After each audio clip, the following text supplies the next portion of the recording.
யாக்கோபு லாபானுடைய வீட்டில் 7 வருஷங்கள் வேலை செய்கிறார். விடியற் காலையிலே எழுந்திரிச்சு மந்தையை மேய்க்கிறதுக்கு ஓட்டிகிட்டு போயிடுவார்.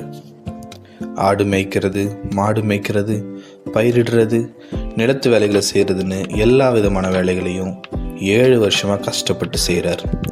மந்தைகள் ஓய்வு எடுக்கும் போதும் அவருக்கு நேரம் கிடைக்கும் போதும் தன்னை வழிநடத்துகிற கர்த்தருக்கு அவர் ஸ்தோத்திரம் பண்ணி அவர்கிட்ட ஜெபம் பண்ணுவார். ஆனால் யாக்கோபு தன்னோட அப்பா வீட்டில் வேலைக்கு போனதில்லை, வேட்டையாடினதில்லை, கடினமான எந்த வேலையும் செஞ்சதில்லை. அதெல்லாம் செய்ய வேலைக்காரங்க நிறைய பேர் இருந்தாங்க. ரெபேக்காவும் யாக்கோபை நல்லபடியாக பார்த்துக்கிட்டாங்க.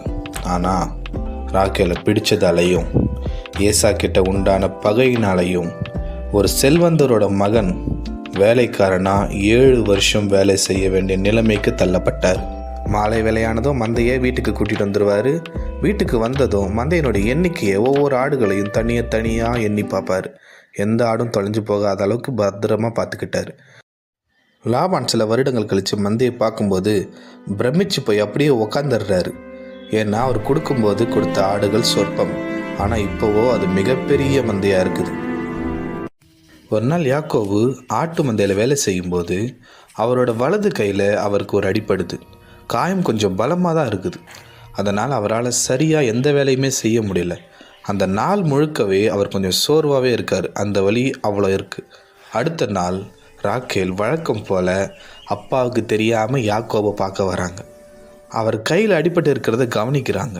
உடனே ஓடி போய் சில மருத்துவ குணமுள்ள இலைகளை பறிச்சுட்டு வந்து யாக்கோபுக்கு அடிபட்டு கையில் வச்சு கட்டுறாங்க. இதை சாப்பாடு கொடுக்க வந்த லேயாலும் தூரத்துலேருந்து அமைதியாக பார்த்துக்கிட்டு இருக்காங்க. ஆனால் லேயாலும் அதை தப்பாக எடுத்துக்கலை. யாக்கோபுக்கு கையில் ஏற்பட்ட வலியை விட ராக்கேல் மருந்து போட்ட சந்தோஷத்தில் சிரிச்சுக்கிட்டு இருந்தார். அடுத்த நாள் ராக்கேல் சாப்பாடு கொண்டு போகிற நேரத்தில் லேயால் கிட்ட போய் இன்றைக்கி நான் சாப்பாடு கொண்டு போகிறேன்னு சொல்லி யாக்கோபுக்கு ராக்கேல் சாப்பாடு கொண்டு வராங்க. யாக்கோபுக்கு ராக்கேலை பார்த்ததும் ஒரே சந்தோஷம். யாக்கோபு ராக்கேலையும் கூட உட்காந்து சாப்பிட சொல்கிறார். அப்போ ராக்கேல் கேட்குறாங்க, இவ்வளோ கஷ்டமான வேலைகளை ஏன் செய்கிறீங்க? எனக்காக ஏன் இப்படி நீங்கள் கஷ்டப்படணும்னு கேட்குறாங்க. அதுக்கு யாக்கோபு சிரிச்சுட்டே சொல்கிறாரு, ஏன்னா நான் உன்னை அவ்வளோ நேசிக்கிறேன். 7 வருஷங்கள் கொஞ்சம் நாட்கள் போல யாக்கோபுக்கு போயிடுச்சு. ஏன்னா ராக்கேலை அந்த அளவுக்கு யாக்கோபு நேசித்தார். இப்போ 7 வருஷங்கள் முடிஞ்சிடுச்சு. இன்னைக்கு கடைசி நாள்.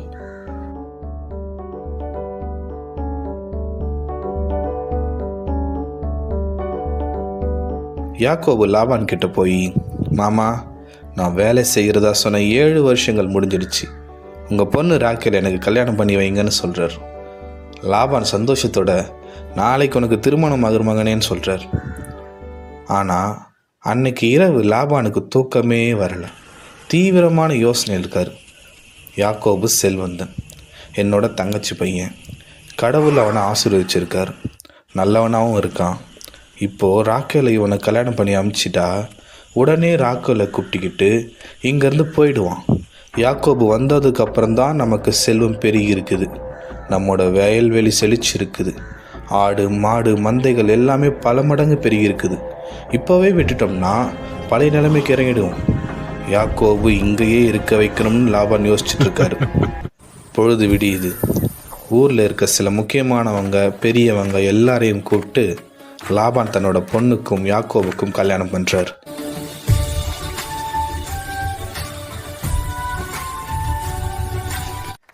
லாபான் சொன்ன மாதிரியே யாக்கோபுக்கு திருமணம் செஞ்சு வைக்கிறாரு. யாக்கோபோட திருமணம் லாபான் வீட்டு முறைப்படி தான் நடக்குது. சொந்தங்கள் பந்தங்கள் ஊர் மக்கள் முன்னிலையில் ஆடம்பரமாக யாக்கோபோட திருமணத்தை லாபான் நடத்துகிறாரு.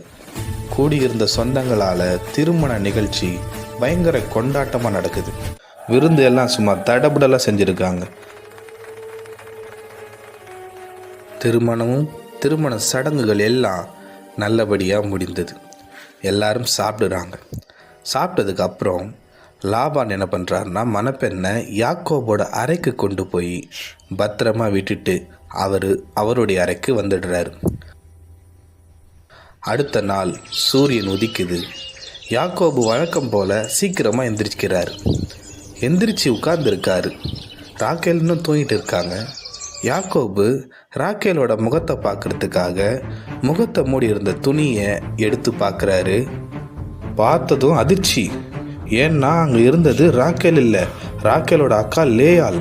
உடனே யாக்கோபு கோவத்தோடு எந்திரிச்சு மாமா லாபான் கிட்ட போகிறார். மாமா, நீங்கள் செஞ்சது உங்களுக்கே நியாயமாக இருக்கா? ஏன் இப்படி எனக்கு துரோகம் பண்ணீங்க? நான் ராக்கேலுக்காக 7 வருஷம் கஷ்டப்பட்டு வேலை செஞ்சேன். ஆனால் நீங்கள் எனக்கு லேயால் கல்யாணம் பண்ணி வச்சுருக்கிறீங்க. ஏன் இப்படி செஞ்சீங்கன்னு கோவமாக கத்துறாரு. அதுக்கு லாபான் சொல்கிறாரு, மாப்பிள்ள, எங்கள் வழக்கத்தில் பெரிய பொண்ணு இருக்கும்போது சின்ன பொண்ணுக்கு திருமணம் செய்ய மாட்டோம். இந்த ஊரில் இது வரைக்கும் யாரும் அப்படி பண்ணதும் இல்லை. சரி, இப்போ ஒன்றும் கெட்டு போகலை. நான் உனக்கு ராக்கேலையும் கட்டி வைக்கிறேன். இப்போது இந்த 7 நாள் லேயால் கூட தேன் நிலவு கொண்டாடு. இந்த 7 நாள் அவ கூட நல்லபடியாக இரு. இன்னும் ஒரு 7 வருஷம் வேலை செய், ராக்கேலையும் கல்யாணம் பண்ணிக்க அப்படின்னு சொல்கிறாரு லாபான். இதை கேட்ட யாக்கோபு கோவத்தோடு அங்கேருந்து தன்னோட அறைக்கு போயிடுறார். யாக்கோபுக்கு லேயா மேலே பெருசாக எந்த கோபமும் இல்லை. ஏன்னா நடந்த சம்பவத்துக்கு எல்லாம் முழு காரணம் லாபான் தான்னு யாக்கோபுக்கு நல்லாவே தெரியும். அதனால் யாக்கோபு லேயா கிட்ட சகஜமாக தான் இருக்கார். லேயா யாக்கோபு கூட சந்தோஷமாக இருக்காங்க. 7 நாட்கள் முடியுது. 7 நாட்கள் கழித்து ராக்கேலும் யாக்கோபும் சந்திக்கிறாங்க. அடுத்த நாளே லாபான் யாக்கோபுக்கும் ராக்கேலுக்கும் கல்யாணம் பண்ணி வைக்கிறார். ஆனால் இந்த முறை திருமணம் ரொம்பவே எளிமையாக தான் நடக்குது. இதை தூரத்தில் இருந்து லேயா மறைஞ்சிருந்து பார்க்குறாங்க. லேயாவுக்கு முதல் முறையாக ராக்கேல் மேலே கோபம் வருது. லேயா அழுதுகிட்டே அங்கேருந்து வீட்டுக்கு போயிடுறாங்க. யாக்கோபோட அடுத்த 7 வருஷங்கள் தொடங்குது. இந்த முறை முதலில் திருமணம் நடந்துடுச்சு. அப்புறம் 7 வருஷங்கள் தொடங்குது. முந்தைய வருடங்களில் லாபானோட செல்வம் பல மடங்கு பெருகி இருந்தது.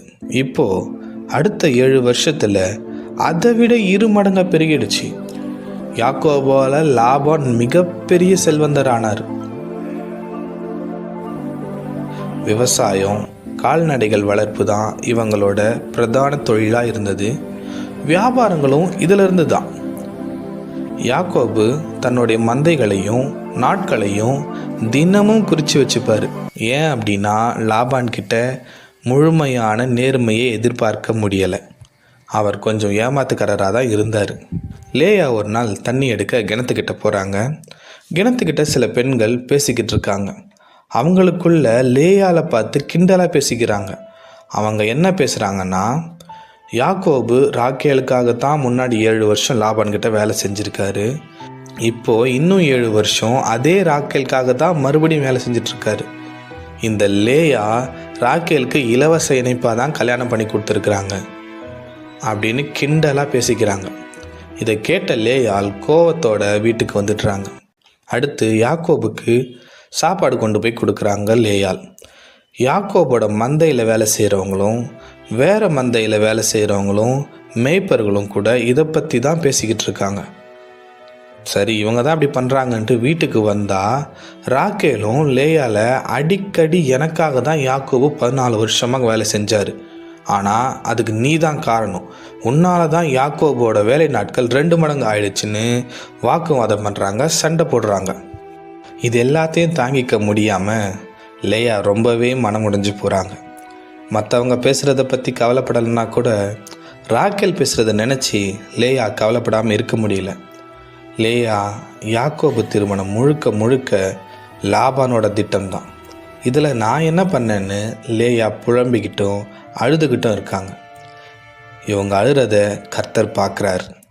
லேயாவுக்கு சந்தோஷம் உண்டாக லேயாவை கர்த்தர் ஆசீர்வதிக்கிறார். கொஞ்ச நாளில் லேயா கர்ப்பமாகறாங்க. முதல் குழந்தையை பெற்றெடுக்கிறாங்க. அடுத்தடுத்து 4 குழந்தைகளை பெற்றெடுக்கிறாங்க. தூஷித்த வாய்கள் எல்லாம் இப்போ பாக்கியவதின்னு புகழுறாங்க. லேயால் ரொம்பவே சந்தோஷமாக 4 பிள்ளைகளோடு இருக்கிறாங்க.